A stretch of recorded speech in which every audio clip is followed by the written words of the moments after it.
Aho, kitipilo hele, yesipi yayani, lasawanwa. Hello, and welcome to Among the Shawnee, a podcast for absentee Shawnee tribal members.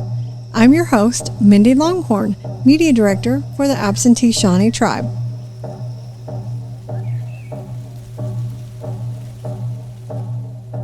Hello, everyone. Today we are talking about something that affects pretty much everyone in one shape or form.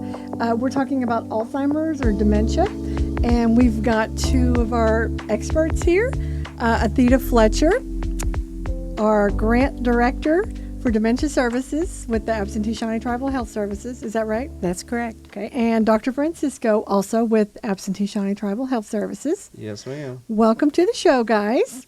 Thank you. Thank you for having us. Welcome back, Atheda. Atheda's a return guest. This is your second time. Yes, it is. But it's a little different this time? Yeah, it's quite a bit different. You can see us this time. It's exciting It to be is exciting. here. They can Yes. see us. Yeah, exactly. That's right. And I think everyone knows who you are. You were also a former tribal representative a few years ago. Correct. So everyone, I feel like, knows who you are. They may not know who you are. So, Dr. Francisco, tell us before we get started, how long have you been here at the clinic, and what kind of doctor are you? Yes, thank you. I'm Dr. Raphael Francisco. I'm a practicing endocrinologist. I also do internal medicine. I've been with the Absentee Shawnee Tribe Health System for the past 7 years. Okay. I joined in July 2018. Well, so you've been here a while, so probably there's some people that do know who you are.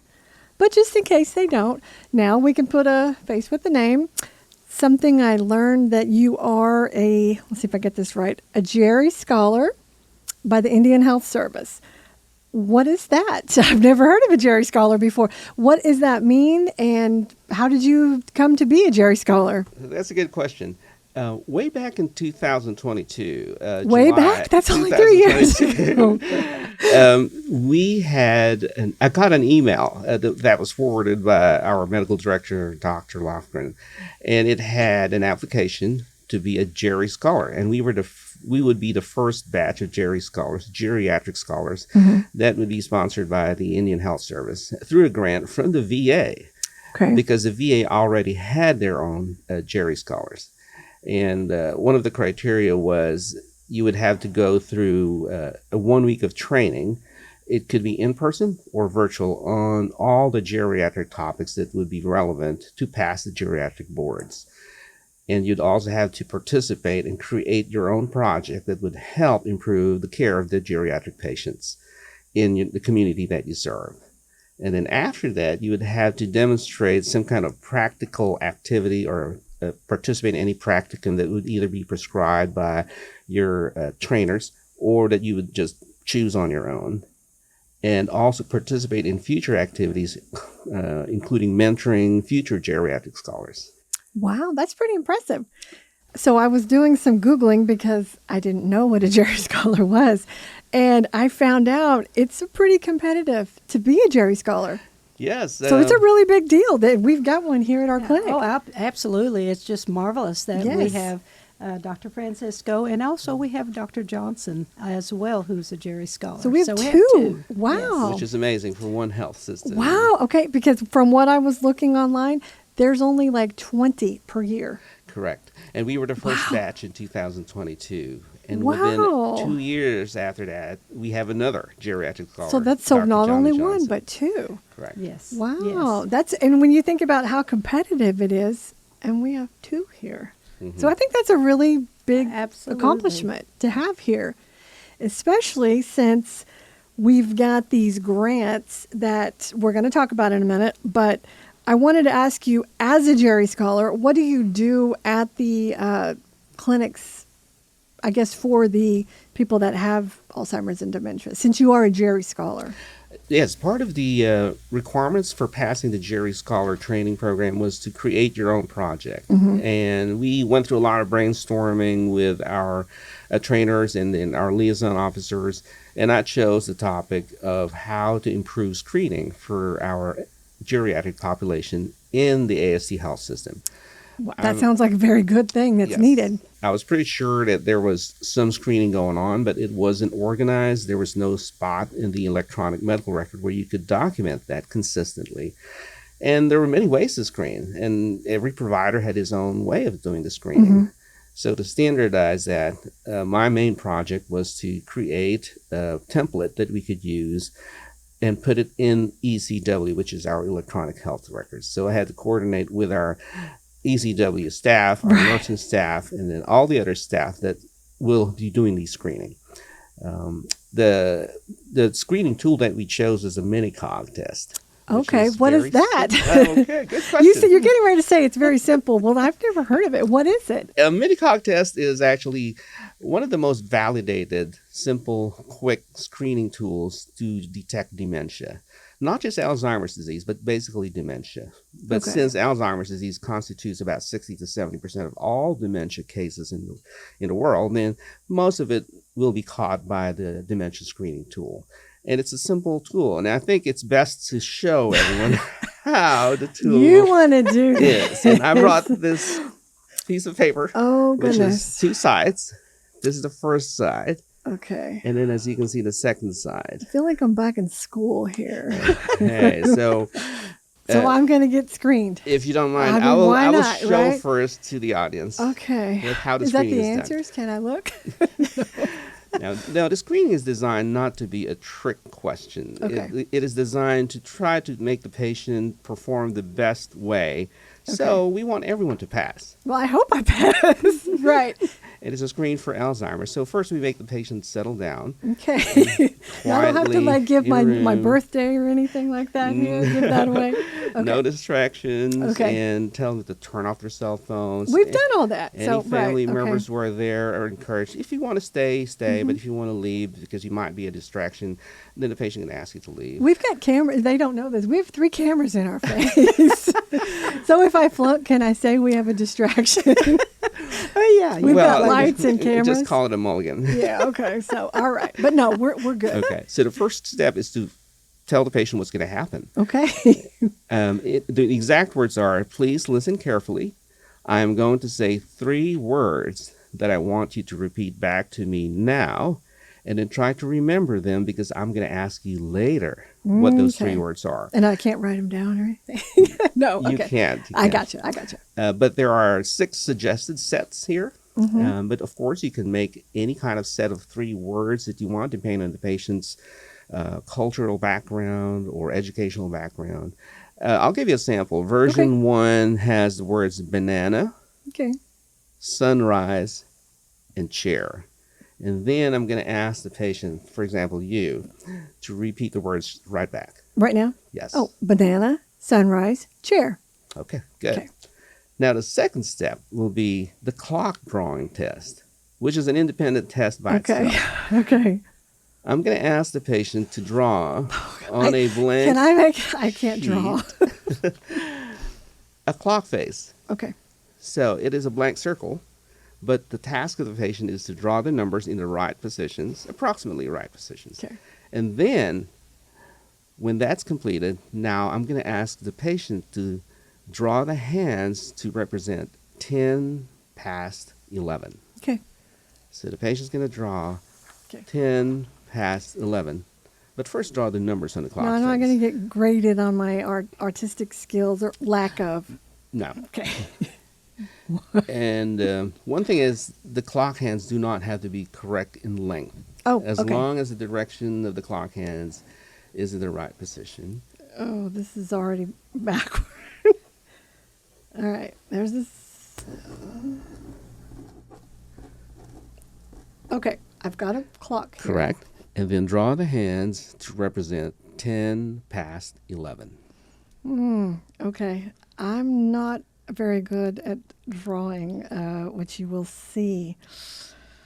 Ooh, I'm already kind of Take your time. worried You got about, 3 minutes and no pressuring. So 10 after 11.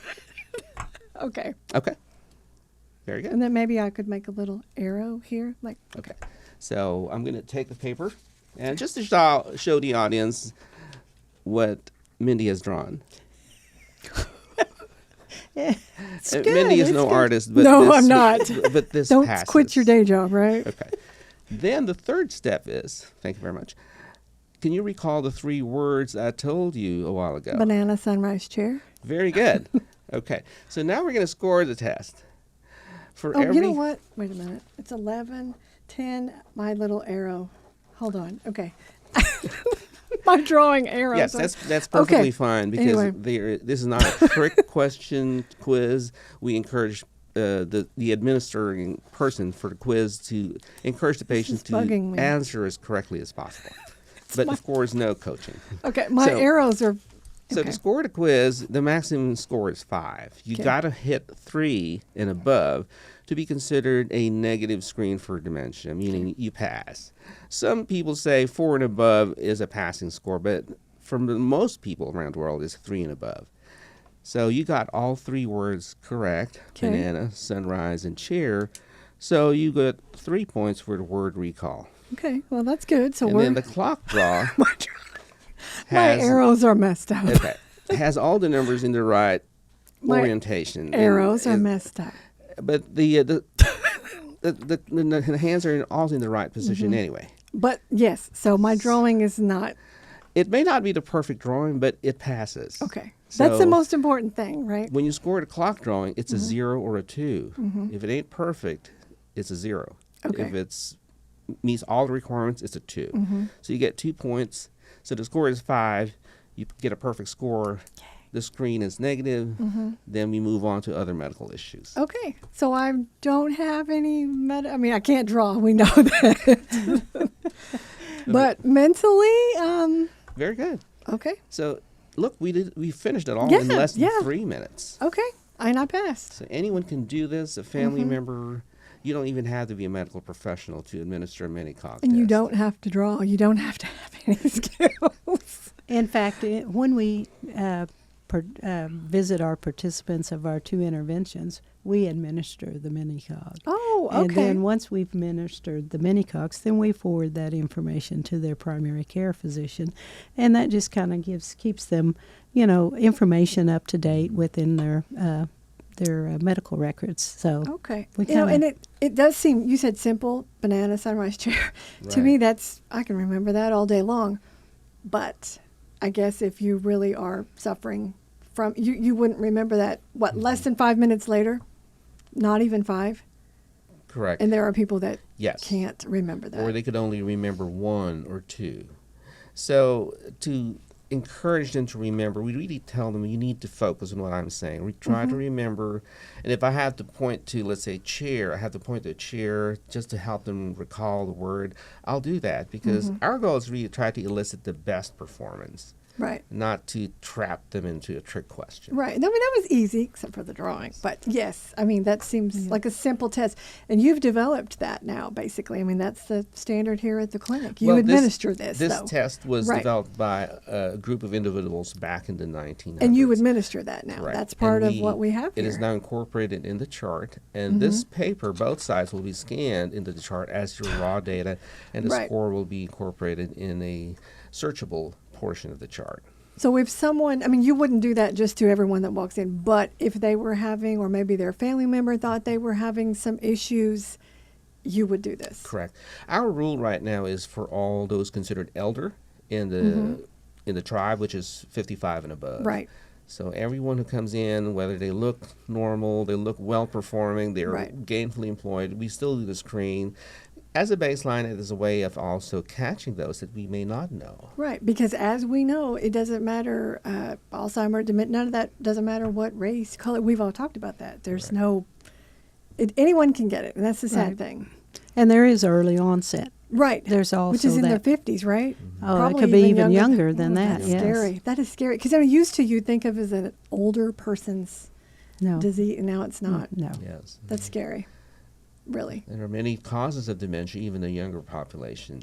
And this will catch those, not just Alzheimer's, but there are many other forms like Lewy body disease, Huntington's dementia, Parkinson's dementia, So there's not just vascular one. dementia. Yes. Wow. There's many. Unfortunately. Yes. But Ms. So Atheda sad. focuses on Alzheimer's. Yes, she does.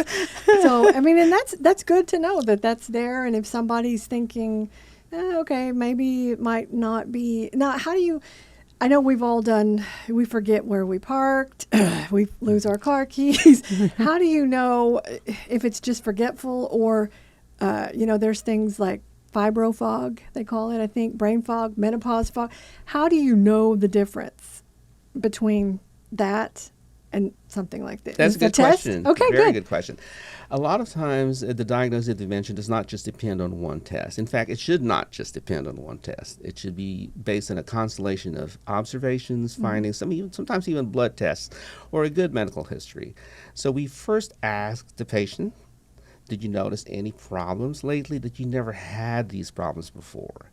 And if they say yes, and we try to get more history, if it only was a one-time deal, maybe they were distracted, maybe we all do they that. were depressed, maybe they were Right. overwhelmed, maybe they were tired, maybe it was a hot day, maybe they were in an accident, then we know that's probably not dementia, not something that's going to persist. However, if you notice that, if the patient notices that it's persistent, it's unexpected, it keeps happening, and it bothers their life, it also bothers their family members, and we do get input from family members Okay. too, then it's not their usual Norm. level of functioning, Right. and it's consistently a little lower, then that helps us raise the suspicion of dementia. So we do these screening tests. We Okay. try to find other causes of those declines in performances. But if we can't find anything medical, then most likely it Then is it's a something. neurodegenerative disease that's causing dementia. And there's no cure. As far as we know, Sadly. no cure yet. There are isn't there, I don't know if there, I wouldn't really say treatment. Aren't there some medications maybe you could manage the symptoms? Is there anything? Yes, there are medications. They're generally classed into two different groups. One is the acetylcholinesterase inhibitors, one of which is donepezil or Aricept.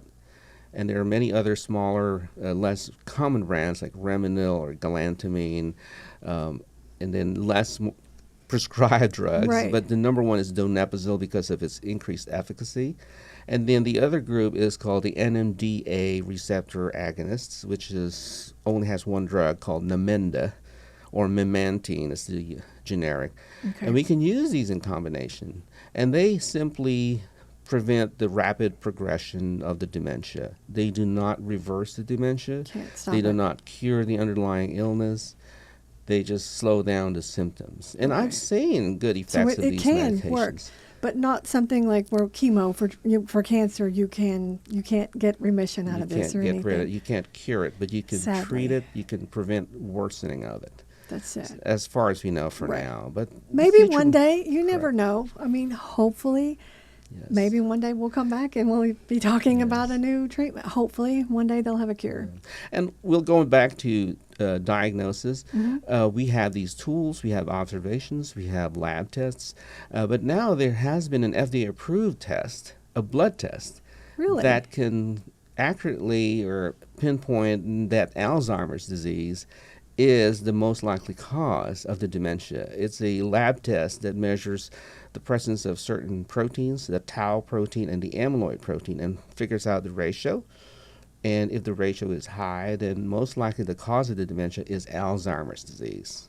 So you would have to have you would normally, like when you go have blood work done, I'm assuming they wouldn't do that test unless there was a reason, right? Correct. Unless you still have questions of whether there is dementia or not. So you wouldn't just do your blood Yeah. tests for, diabetes You wouldn't and order this. cholesterol. You That's wouldn't not order a normal. this test willy-nilly because the cost is pretty high.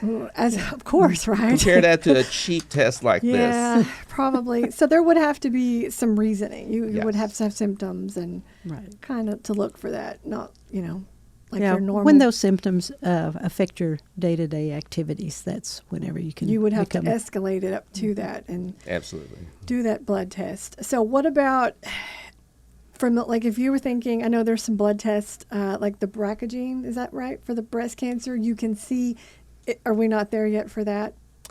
As far as like familial, When you're looking at genetic causes of dementia, We're not there yet, are we? it's very hard to pinpoint 1 or 2 or 3 genes in every Mm-hmm. person because it's usually a multi-genic event, unless you're dealing with these specific dementias like Huntington's dementia or Lewy body dementia. But Alzheimer's disease, we don't know yet what the genetic bases are, why some people in families with a lot of dementia, why some people are spared, Right. whereas other people are severely affected. What we do know is that patients who have Alzheimer's disease have these neurofibrillary tangles and amyloid plaques in their nerve cells, and that people have a certain allele or gene of apolipoprotein E tend to get these neurofibrillary tangles and amyloid plaques more frequently. So that's one genetic test that we can do. Of course, it's quite expensive Of course, right. to just tell the person's risk of getting Alzheimer's. Now, somebody may not have Alzheimer's, but if you test positive, then it creates an additional worry. Yeah. So does that it's mean like- you're condemned to get Alzheimer's? We just don't know when. Right. So you also have to decide on what the effect will be on the patient if he or she has no symptoms, but the test is positive. What would you do with that? Yeah, double-edged sword, like, exactly. Right. Yeah.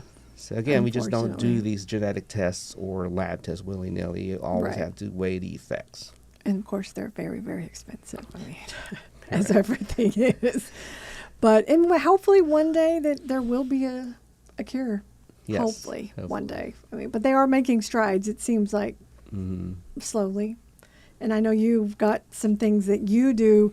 Your music and memory, Savvy Caregiver in Indian Country. Did I say that right? You've got Yes. some interventions that you do for once you've been diagnosed, right? Yes, it's our programs are primarily for the caregiver of persons who are taking care of persons living with dementia. What, Savvy so, Caregiver. Savvy Caregiver Right. and music and memory. And so those are, the music and memory is a tool that we provide for the caregiver to help with the certain behaviors or just to add a bit more quality of life for that person living with dementia. It's a tool that the caregiver as well as the person living with dementia can use. And so music is, I think Dr. Francisco will agree with me, is the one thing that the brain does not lose. Yes. It's the, it's One of something. the last things. Yeah. That you Music. forget. Well, you think about, you put something on in the car you're driving, and a song comes on, and it takes you back. I'm 16. I'm in high school. It triggers that. So, And that's what our program does, Right. is we build a personalized music list, and we put it into an MP3 player that they can, they put those earphones on their loved ones, and it just re-stimulates the brain somehow. You just go back to those. And that time. it actually, if they're non-communicative, in many cases, it will help them to start communicating. Now, this is temporary, Right. but it does last for a little period of time after you remove the headphones. But it does, give satisfaction to For that to the caregiver, period. Mhm. and brings a little more quality of life back to that person or living with calm dementia. them down. I know that. Yeah, it can be used as a Anger behavioral issues. tool, Mhm. and then the Savvy Caregiver in Indian Country is a 6-session training that we provide for the caregiver. In that training, we try to help the caregiver understand the different phases that their loved one's going to be moving through, and then also what are the symptoms that most likely they will be experiencing at that time, and also what are the activities can they really do? What can they really understand? And so we try to help them understand the journey that their loved one is going through. And they're going with them. Yes. I mean, sadly. And it's a long not- journey, and it is a challenging Well, journey. yes. Not only for the person that has it, which I can't imagine is frustrating to lose, but whoever, the caregivers, like Yeah. you said, they're in it right with them. And right now, I believe in the U.S. we have about 53 million unpaid caregivers, and it's a huge. And our Native American population is growing, and Oklahoma has the second largest population or residing Native Americans, and California is the state that's in front of us in that having Native American population. And then, our Native Americans are living longer. And so that is something that we know is coming down the pike. Well, everyone's getting older, too. Yeah. And unfortunately, unfortunately, our Native American population is the highest at risk for developing dementia than any ethnic group. Wow. But there are, it feels like here in this, there's some strides that you guys are taking to combat that, maybe just to kind of, not only for the person with it, but the caregiver, the people that are taking. Our grant from the Indian Health Service is addressing dementia in Indian country, models of care. And that models of care is to help us to develop, I guess, a better way to manage the health services that we provide for our dementia patients. And our focus is on dementia. But this model of care hopefully will help us do some very good things within our clinic that we can deliver, high quality service and assistance to our people who are going through this journey. Well, and you help not only ASTs, but I know it's any Native American, in yes. the jurisdictional area, right? Yeah, anyone that is a patient at our clinic or anyone that asks for our services, we can deliver that within our 5 counties catchment area. Oklahoma, Potawatomi, Lincoln, Cleveland, and Logan. Yeah. I thought I had to look, but I thought I had it, my brain's still. But so, and what else I wanted to say about your grant that you have, I think you got funded in 23? Yes. 3? See, okay. Yes. This is good. I feel like I'm still getting tested. Yeah. And I know back in 23 when you got funded for this grant, it was very competitive. Oh, yeah. It's 574 tribes in the United States? Yes. And we do compete there was against, only 8 funded, 7 or 8? 8 or, yeah. And so that's a really, really big deal. It really, truly is. The absentee Shawnee tribe has been blessed, not just by having 2 Jerry's Callers, but also by having these grants. Yes. 574 tribes, and then we were one of 7 or 8 that year? Yes. And now we will be pursuing a continuation of grant for our dementia models of care. And so hopefully we'll be successful in that. I mean, I see no reason why not. I mean, look what you've done so far. Yeah. When you think about how many people tried to get that, and I know in Oklahoma there was 2 other tribes, I think, that got the grant. One of them was a bigger one. I think it was like the really bigger one. Yes. But, that's yes, okay. in fact, I communicated with them because we worked with all of the tribes. And we do, and I love working with our local tribes that are within our 5-county catchment area. And so developed a lot of good connections, and hopefully we'll be able to assist some of their tribal members as well as our own. I mean, it's sad that we have to have this discussion. I hate it. This is just such a ugly disease. But I feel like there's some positive things going on here, and I'm glad that we're promoting them. Yes. Really, I think what you guys are doing is hopefully helping. Yes. Not only the people that with the disease, but like you said, the caregivers. We don't want to forget about them because it's really affecting them too. Exactly. And part of the Savvy Caregiver in Indian country is to train that caregiver to take care of themselves first and foremost. Absolutely. Right. And that is a really key point because most of them do get burned out. And I mean, it's a lot. It's a lot. And what I have seen during some of our participants, they're bringing in more family members to help understand some of the stuff or the information that we're sharing with them. And so I believe it's kind of like a chain event because they're now realizing, wow, this is a big deal, and not just one person can do it all. Right. So the whole family actually is involved. Takes a village. Yeah. I mean, but really, it does because, and sometimes it's like 24 hours. 24-hour care. Absolutely. And Middle these of are the night. loved ones. You can't just leave them No. alone. So their No. heart is into the patient, their heart is also into their work, but they still have to live their own lives. Right. So Unfortunately, the you can't coping- just stop Yeah. and the life coping goes on. skills are Right. important. Yeah. Yeah. Yeah.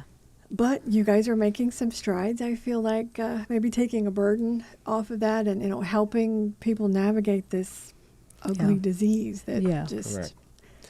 And I think part of also, because it is a non-curable disease, part of the plan should be, aside from diagnosing early, treating early, helping the caregivers, is to prevent. So what can you do? That's a good question. Right. What is there anything that you can do to? I mean, I know Definitely, You can? absolutely. You can help lower the incidence of Alzheimer's disease or dementia by just following healthy lifestyle advice. Basically, Don't seeing your smoke. doctor, getting their tests done, avoiding that stroke, doing everything you can to avoid that stroke, controlling your diabetes if you can, controlling your high blood pressure, your high cholesterol, and I would say also cutting back on cigarette smoking. or drinking things like Cutting that. back on Right. All of that Exercise. substances and exercise. getting regular exercise. All these basic health tasks that we can do are going to help prevent the increase in the incidence of Alzheimer's disease and dementia in the future. So the younger generation, being part of those being trained as savvy caregivers, should look at this example of healthy living and try to use that, imbibe in their lives, so that they do not wind up as patients themselves. Which and you never know. I mean, even though you do all that. Now, what about something? I still play words with friends, like a little word. Is there anything else as far as like the brain keeping, puzzle? Anything else you can do, or as far as prevention, maybe Yes, avoiding a lot of accidents involving the head. like trauma. Head trauma, whether from car wrecks, falls, from ladders, from trees, Something. Concussions. I know that's a whole other sports thing. injuries, Right. they do All of contribute that. to dementia. Unfortunately, football being the national sport is a major contributor to head concussions and dementia. And we're just kind of finding that out here recently, aren't we? I feel like that's Yes, more and more information about 'Cause I know they've chronic changed the traumatic brain helmets. injury patients. So watch your head. Wear a Yes. helmet. Well, I know Right. my Wear a my helmet. sister. I noticed that she had at one point had a little bit of memory issues, but nothing major. It was Right. just regular aging, I think. But she did have a bad fall and hit her head.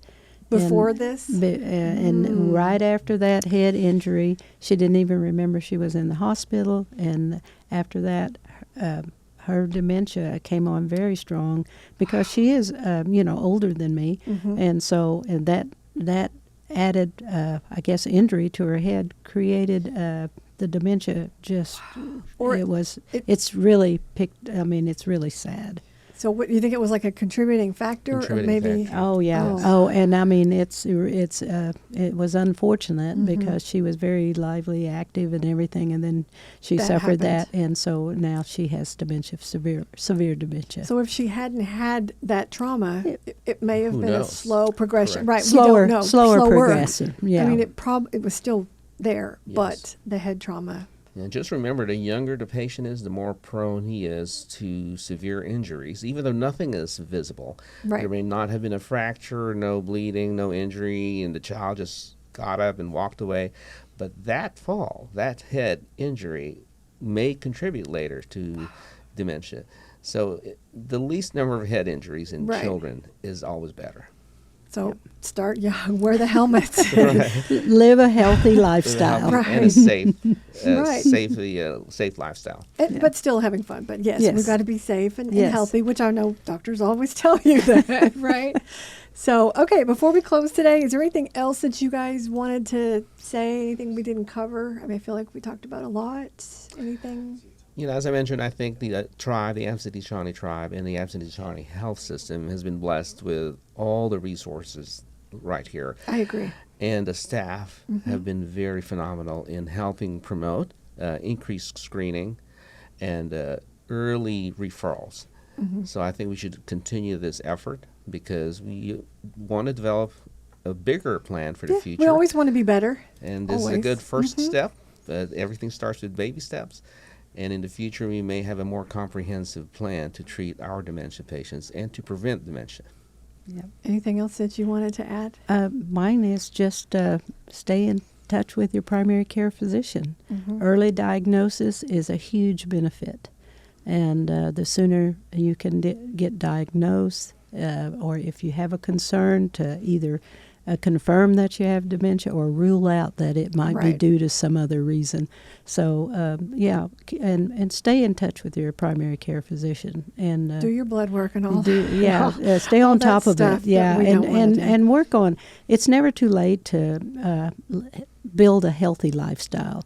It's good for your brain, so keep that brain. And we know this is Healthy. an easy test, so Yes. it's not. I mean, if I can pass, right, anyone can pass. Amen. I mean, we don't look at my drawing, but it was easy, so I'm not Yeah. intimidated. If I Yeah. can pass, anyone can pass.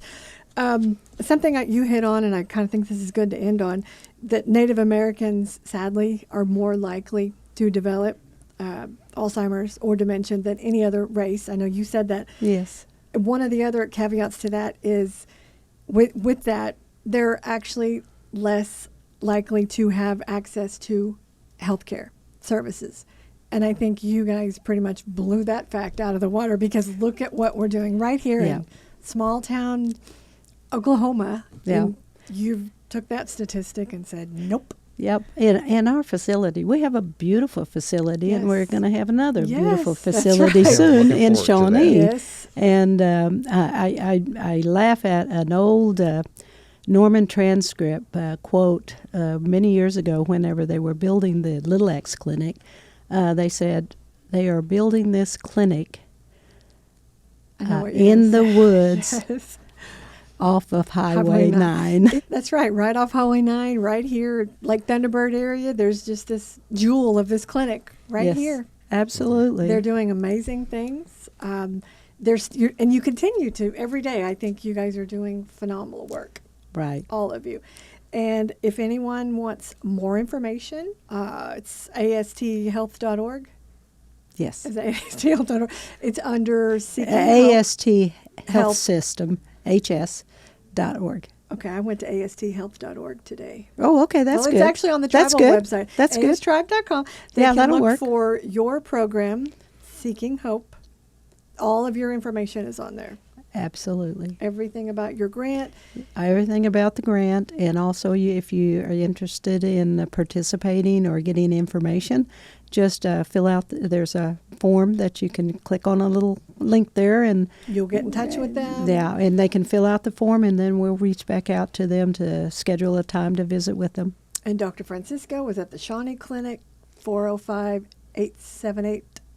5850. Okay, I was trying Yeah, to, show that my mini cog is still 2029 South Gordon Cooper That's Drive. right in Shawnee, right here. Oklahoma. If anyone wants to get in touch with you, hopefully they're fine. But you never know. We just talked about that it could happen to anyone, sadly. Yes. So thank you guys for being here, and I'd love to have you back on the show a third time for you. Yep. To come back again. You Would don't love have to to. bring any more tests out. Oh, But thank you guys. Oh, you're Thank welcome, you Mindy. for inviting us. And you're doing a great job, Mindy. We appreciate you giving us this opportunity to share our information. I think we need all health. There's a lot of programs I think we need to promote. So maybe you guys will be the couple first to do this. So Yes.